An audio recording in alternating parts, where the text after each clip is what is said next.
Hello Super Coaches, welcome to the SuperCoach Countdown Show. It is a massive week, there's so much breaking news to get through. On the panel we have the biggest panel ever in the history of the SuperCoach Countdown Show. We've got VK, Minicello, Copeland, 2009 winner Matt Mullen and Fatima Kadu. How are we all? Good. Going well, thank you. We'll start with you, Matt. 2009 winner. How is your team travelling this year? Fair.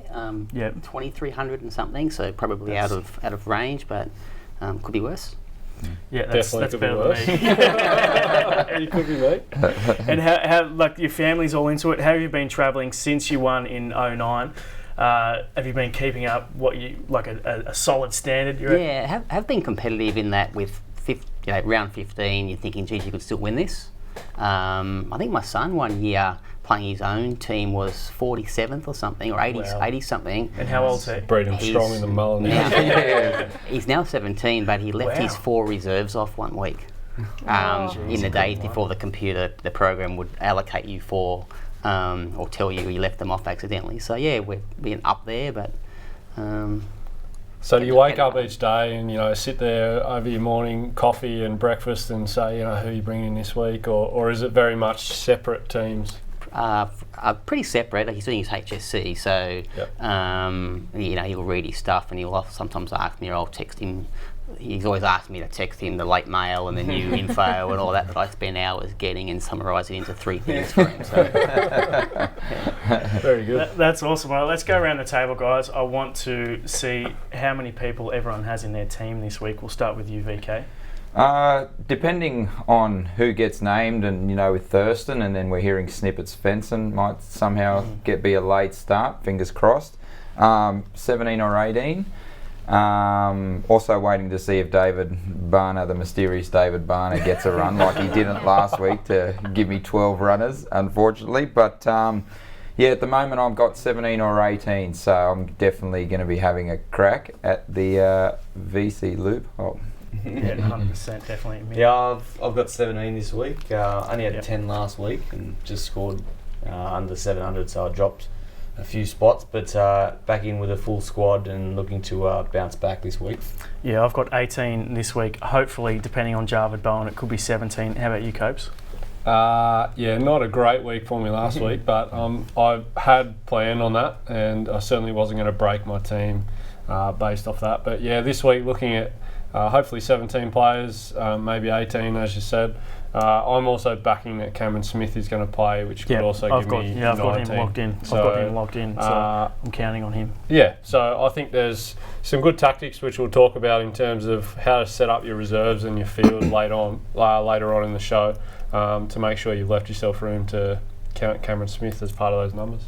Yeah, I'll have 17. How it's going to happen depends upon the origin backups and things like that. But with trades, should have a solid 17. Maybe might have to play Daniel Safidi as the last reserve, but it could be worse. So yeah, it could be much worse. Much worse. It's been going great for the stalwarts. And Fatima? 16 or 17. I'm hoping 17, depending maybe if Barner plays and Sean Fenson. So I'm just waiting on the late mail to see what actually happens, but should be able to get 17. And just quickly, guys, trades. Talk us through it, VK. Depending on Thurston, once again, if Thurston gets rested, I'll bring in Madison and use that massive amount of money to get my 15 targets. And I'm going to bite the bullet a week late and get in Addo Carr. I think playing outside Tedesco. I went the Bowen option, and I'm playing outside Tedesco, who's had 6 try assists in his 9 games. I like the sound of that. Yeah, I missed Addo Carr last week as well. It's funny. It's funny you mentioned it. Yeah. I thought you were going to bring this up. Yeah, no, I think I was actually. You were getting bagged for getting him. I got bagged. I was the only one on the panel last week that got Addo Carr. I went for the headline, "How fast is your Addo Carr?" Didn't get used by VK either. But no, I'm glad to see everyone's backtracking, and it's probably the one decision I've got right all year. Good work, well, mate. look, I'm not going to bring him in this week though, because I'm a bit worried about that he's signed with a Storm. So maybe that could cause some drama during the year.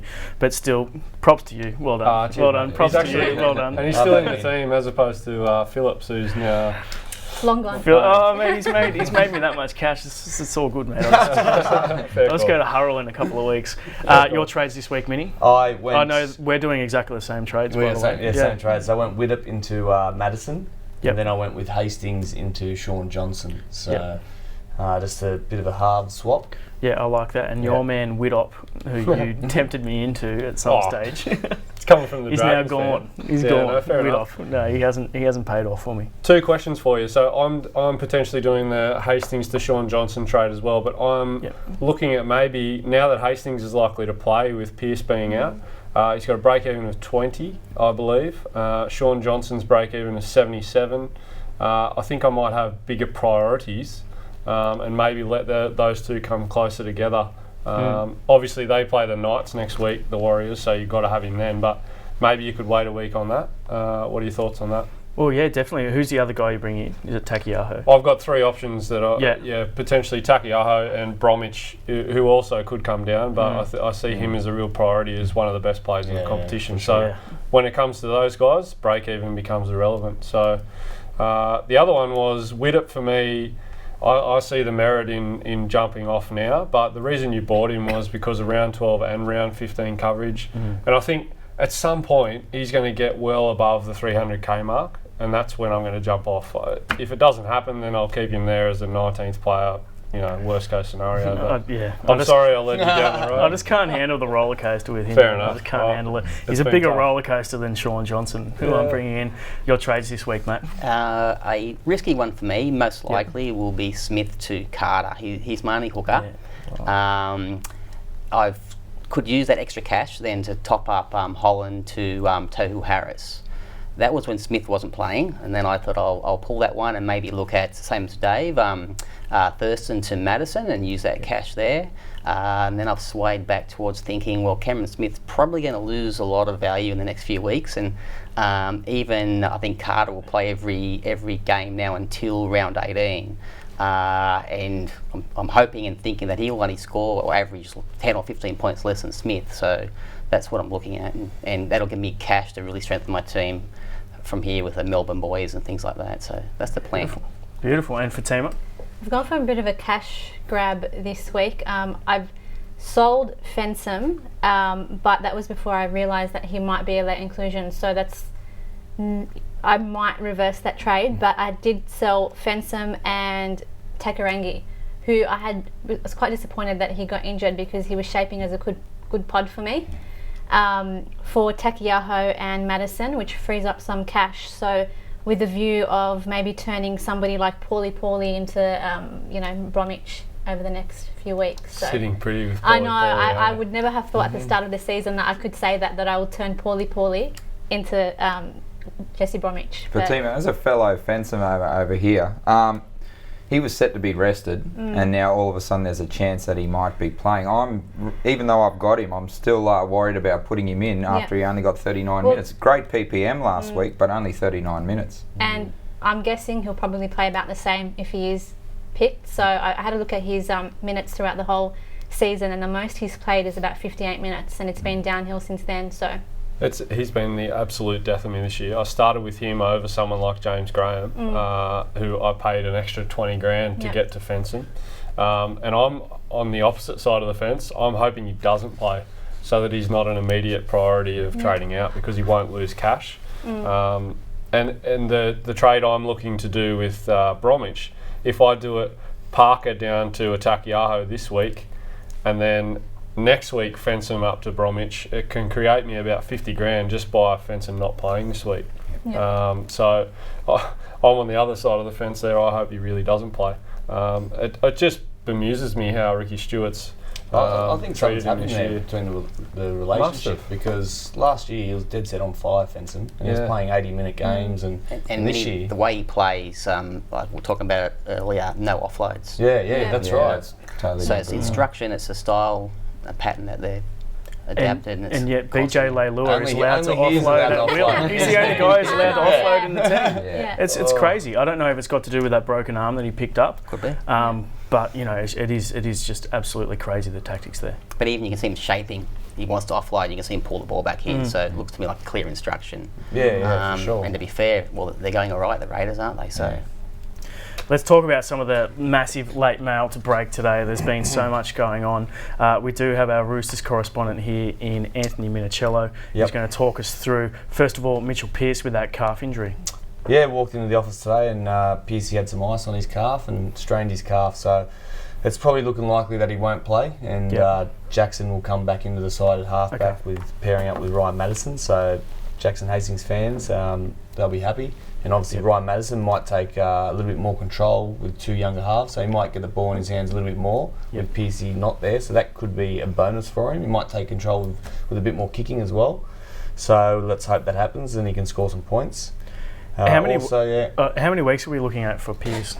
Just the one, I think it's just the one. Yeah, okay. That's at this stage. Yeah, it's not serious. It's just a strain. So they're likely to not play this week and back next week. And talk us through Boyd Cordner as well, 4 to 6 apparently. Yeah, it's weird. He picked up the same injury as Sean Kenny-Dow, but a little bit worse. So scans come back and it could be an operation. They're just working that out in the next day or two, but 4 to 6 weeks, which is not good for him. Mm-hmm. And I got a text today from Cope saying, "Can we please not talk about Takiaho on the show?" I don't mind people that tune into the show. Yeah, I don't mind people. Obviously, they're going to the effort of the live stream, and this is where you get the late mail, and this is where we talk about all of our opinions. We don't hold anything back. But the Twitter world was going crazy today about Takiaho, and I think that was before the news of Mitchell Pearce. Actually, it might have flipped a little bit because he now won't kick goals because Jackson Hastings, I assume, will, which takes Takiaho's prospects down. He might get a little bit more minutes though with Boyd. Oh, definitly, without doubt. Yeah. So I think he becomes a lock-in prospect now as opposed to a bit of a speculative. Under the radar, as VK and I were hoping. And he's like the third most purchased player of the week. He's hardly under the radar. He plays 80, doesn't he now? He should play 80 pretty regularly, depending on what happens with Guerra. Like, how many minutes do you think Guerra will play? Well, Guerra's backing up. Notably, he's not a player that backs up and plays well, so he can get a bit tired. So I don't think he'll get a lot of minutes, which Takao therefore will get more. And I think he's locked in for 80 in round 15 and round 18 anyway, so I don't think you can go too wrong. I definitely like him for next week, 100%. I just can't fit him in this week. You're also our weather correspondent here tonight. Our Tim Bailey on the show. Tim Bailey, Tell us about the weather down in Canberra and who are you VCing? Yeah, I was thinking of VCing Jared Croker, and Big Sanger here said, it might be raining there, so I've gone on my little phone here and check the weather. It is 12 degrees and it's going to rain at about midnight, so it hopefully will be dry down there. So hopefully Kobe can score some points. Sounds like there could be some frost down there though as well. Yeah, it'll be greasy, but very fresh, but hopefully no rain. Also on late mail today, so much news to get through here. Cameron Smith looks like he's set to play, as we mentioned before. Cooper Cronk, he's fit, but he's in a bit more doubt. So we'll wait and see what happens there. Conrad Hurrell, who is tempted by Conrad Hurrell on here? Because it looks like he's not going to play this week. But VK, he's just one of my favourite. Him and James Seguiaro are my man crushes. I'll openly say it. I've lost James Seguiaro now. You know, it looks like so. But Connie's back on the scene, and I'm so close to bringing him this week, even though he's got a break even of 92. I just if he gets a start, that is. But he's definitely someone that I think's ownership percentages will fly over the next year. It will take one game of 80 minutes in the centres, and that'll be it. Every single person that owns Kerrod Holland will make that trade and make 80 grand happily, knowing that they've got someone that covers all the way to round 18, and no doubt would be a keeper for the rest of the year, in my opinion anyway. If he plays centre, he plays 80, he's a proven keeper. He's a $400,000 player for 200, so if you don't have him, you're behind really. Just a little bit interested to see how he goes when he doesn't have one of the best playmakers in the game, putting him away there on the right hand side. So although Ash Taylor is on fire, that has been this year, but it's definitely he might something turn to think into about. a bit of a James Roberts when he was at the Titans, where he's almost one of the only sparks in attack, so it might be a good thing. And you'd think he's got a point to prove. Yeah, absolutely. 100%. But yeah, as we've said, it looks like he will be out this week, so he won't play this week. So maybe he's an option for 15. Next on the late mail list here, we've got Michael Morgan is definitely out. But that is probably good news for Thurston owners, who we have probably a lot of on the panel here. Is anyone tempted to VC him up against the Knights?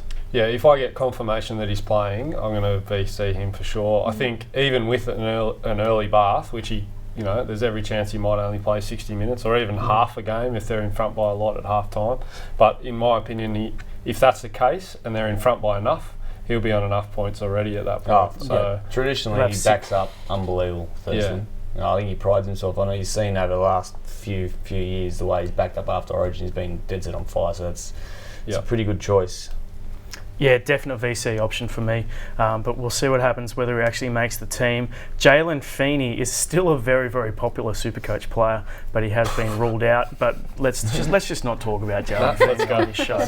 We'll move on. Move on to the next point.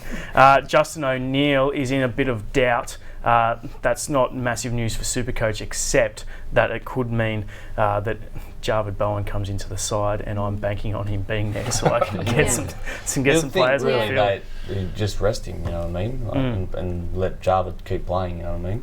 Yep. So hopefully, we'll see. And you'd play him this week, wouldn't you, against the Knights? Oh, absolutely. He'll be straight into my 17. Yeah. Because I think a lot of people are going to be playing Vunivalu, even Addo-Carr. I think a lot of these guys that are in the centre wing with the likes of Gordon, Radradra, Aitken on the bye, I think Jarvid Bowen would immediately come into the best 4 centre wings you can play. Coach, only you and I will be playing Addo-Carr. Yeah, absolutely, yeah. What about you? Oh, please. Well set up. Just like Morgan and Thurston. Debut on the show and then boom, boom, boom. Back Put me through holes straight through. Oh, jeez. Nathan Cleary is a guy who I'm very interested to get people's thoughts of on the panel here. It looks like he's going to debut this weekend. I'm not sure who it's going to be for, whether it's for one of the Origin guys. You just never know with Anthony Griffin because they just basically don't have positions at the Panthers. They change positions all the time. Like, honestly, they don't have positions. Yeah. What are they, like, everyone switches up the whole time. They just play purely on instincts and offloads. But yeah, I'd like to hear people's thoughts on Nathan Cleary. First I've heard of him tonight, so I'll keep an eye on Yeah. on the button. So what was his name? Oh, well, he's Ivan Cleary's son. He's a half, so sort of halfback, 5'8". Maybe he's going to play fullback for Moylan, but I don't think that's going to be the case. They've got Peachy at 5'8". So maybe he comes in there. He could come in on the bench. Who knows? Yeah, so does that mean Wallace goes to hooker on a more permanent basis, or will he slot in there and maybe play like what Connor Watson does for the Roosters? I'm not sure. Ivan. Sorry, what's his Nathan. Nathan. Not sure Nathan is as versatile as other players at the Panthers. So if anything, he might come off the bench. I haven't seen him play in New South Wales Cup, but he has been having. He's kind of hit a purple patch form in New South Wales Cup and has been going quite well. So it'll be interesting to see what he comes up with. And but I think he's more likely off the bench or maybe even in the halves. I don't think he's a natural fullback. Yeah, and he and James Fisher-Harris have just re-signed with the club long term. So I think they made a real decision with James Seguiara going out of the side. Peter Wallace, no doubt, will play time at hooker. I think Peachy will play time at hooker and maybe in the centres, and this young fella will play in the halves. That's my take on it. But I'm hearing that too. I think they're liking Wallace at hooker when he went to 9 there a couple of months ago. So yeah, he really started the season beautifully. Yeah. So. And Cleary was raving about it in the media. Yeah, and it's not looking good for Seguiero as a round 16 buy. A lot of us had him locked in for 16, but if he's not playing first grade, you can't get him in. I'd love it. I mean, I'm a Roosters fan. I'd love to see. I know we've got Jake Friend. I'd love to see him sign. Before the June 30 deadline. Not necessarily with the Roosters, but with someone that has an opening at hooker and a bit of salary cap room. Because he's one of the most dynamic players in the game. Like VK said, I don't know if they've got the salary cap room, but it wouldn't surprise me if he ended up at the Eels. So Yeah. because they kind of need that Yeah. first. pass Well, or he's been something. known to hang around with a few of them. Yeah, I know. Get Anyway, Ian Schubert onto that. Let's chat Broncos. They've got Waddell definitely out, which means Nikorima starts. Josh Maguire is going to play a bit of hooker when Nikorima needs a rest. But apparently he played 80 minutes at hooker for Samoa in a test, or Tonga or Samoa in a test. But the Origin guys, we've got Corey Oates, definitely not going to play. He travelled back up to Brisbane after Origin. But they do have Thaiday, Parker and Boyd all backing up. Matt Gillett won't. But Corey Oates, guys, he's still owned by a quarter of teams. Does anyone on this panel still own him? No. Yep. Yeah. Not me. I do, yeah. I made a decision 2 weeks ago when he had a huge break even. It was actually 3 weeks ago not to go to Ewan Aitken, and the week before that not to go to Jared Croker. When I let both of those two go, he was immediately locked into my team until post buys and potentially for the run home. Given his upside on the left edge of that Broncos side, I would be, not disappointed. Plus the dual position that he can swing into my second row, I won't be disappointed if he's my fifth centre wing at the end of the year. And even though he's lost money, I'll be happy to play him whenever he does walk out for the Broncos. We've got some questions flooding in here, guys. We've got 22 already on this story, plus plenty more probably on Twitter. I'm going to take literally the first one at the top. We've got, I traded Croker last week and now I'm regretting it. Is it worth burning a trade to swap him to BJ Leilua? No. I think BJ Leilua is a player that I wish I had, but keep wanting him to fall over. But I look at it closely, and he's got to be in the top 4 centre wingers.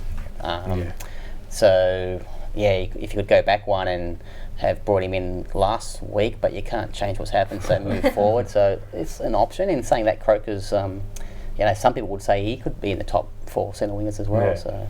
I just don't think you can be without Leilua this year. Yeah, he's got that look about him. It's exactly It's turned Semi into a last driver. year. Yeah. I can't see that ship is sailing past 500k, and I think it's going to stay there for a little while.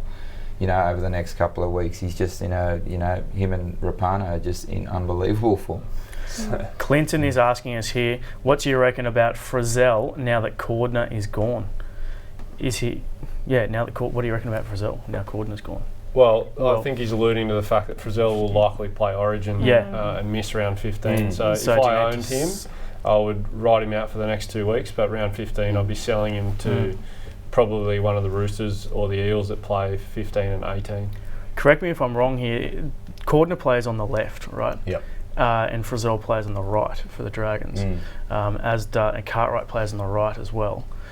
So they're going to have to play someone out of position on the left, aren't they? Yeah, they'll probably depend. Yeah. They'll probably move Josh Jackson, I suppose. Yeah, He's okay. a guy that's pretty versatile. I would have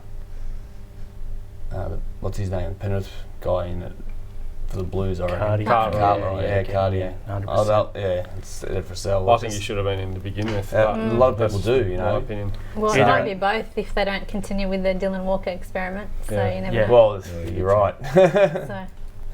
We've got a question here which is very relevant to the panel tonight. We've got 2 SuperCoach winners on the panel tonight, and David has asked, does anyone know what the average scores of the past few winners of SuperCoach were?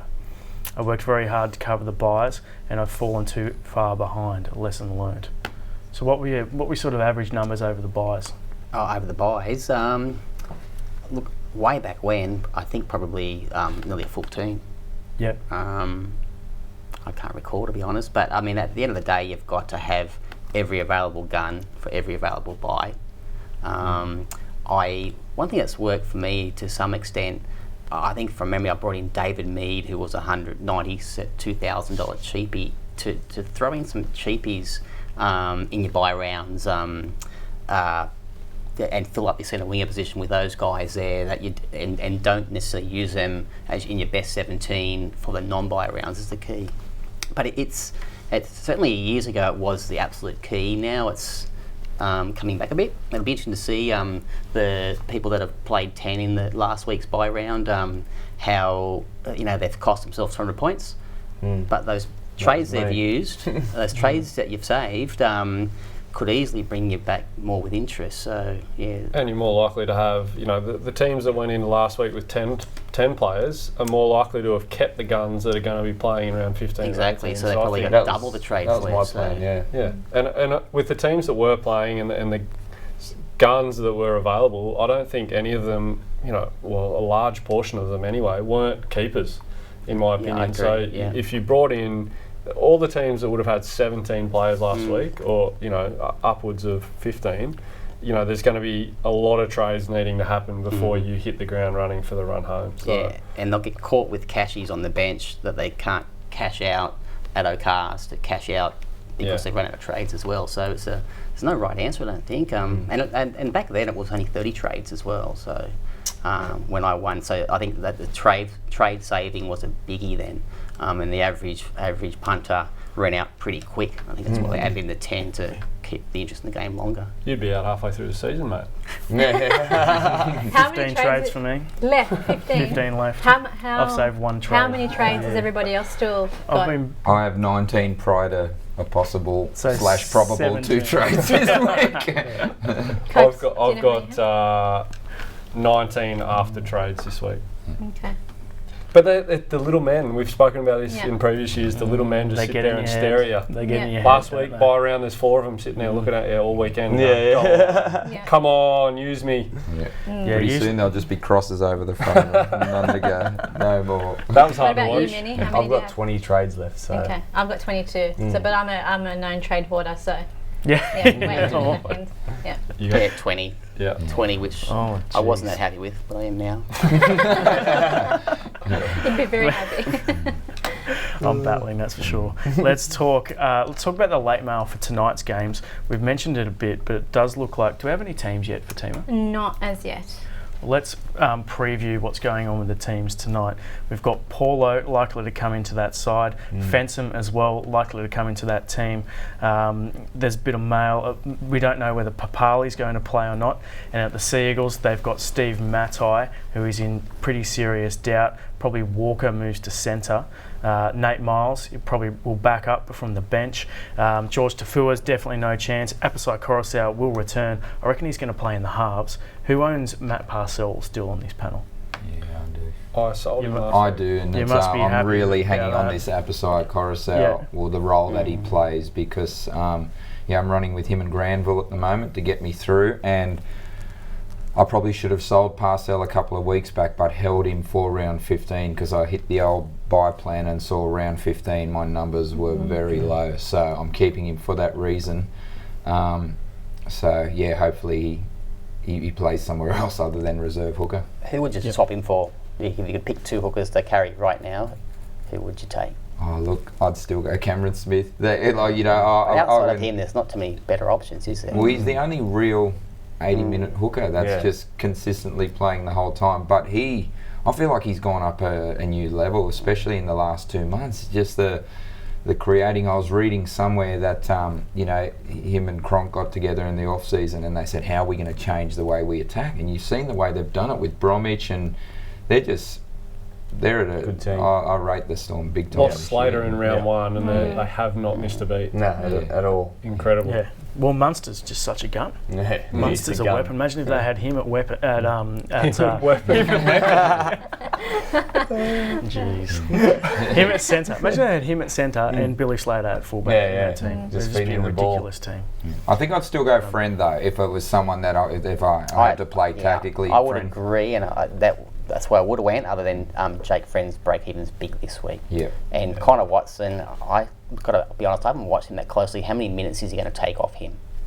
Yeah, well, Connor Watson, he could play anywhere in the halves to hooker, but I think they want to get him on because he's a bit of a live wire. So Friendy probably will get a rest because he's averaging like 50 plus tackles a game. So and it's you can't keep that up through a full season. So he'll get a rest at some stage, I think, Friendy. Also tonight, Jamie Buhrer is taking the field, and he has been a bit of a Supercoach star in the past. Going to come down in price and be pretty tempting at around the sort of 250k mark. Is anyone tempted by him at all? If he plays 80 minutes, I'm in. Yeah. So, So the 80 one minutes thing tonight. is Marty Tapau's not playing because he's suspended, Yeah. which worries me a little bit. But I think what we might see now that Bureau's back playing, I think my read on it is that Tapau will come back at lock, Bureau will stay on an edge, and Trebojevic will go back to the front row rotation. But if Bureau's playing 80 minutes, he's severely underpriced because he'll average 60 plus for sure. And everyone who jumped on him 2 years ago that at about 180 grand and he ended the season at 360 will know how good he can be. And that was the year he played utility for Origin as well. Yeah. So, Yeah. you know, he's a gun. And if he gets the minutes, like many other players in the competition, Takiaho included, if he gets 80 minutes, he's definitely worthy. Speaking of utilities for Origin, Dylan Walker is also coming down to a seriously juicy price at around 200k at the moment. But they do have he could play Origin in round 15. Is anyone at all tempted by Dylan Walker? If he does get dropped from Origin, would you be tempted at 200k, Dylan Walker, given that he's been a 350k player in the past? I think Manly are unreliable. He's an attacking stat man, so I guess he's a pod, but yeah, not for me. If he plays centre, he could be an option. If he's Yeah, not in the that only centre time- position. The only time he showed a bit of form was when he played centre. But Yeah, other than 100%. that, he's got to be at centre. Other than Yeah. that, you wouldn't even Yeah. look at him.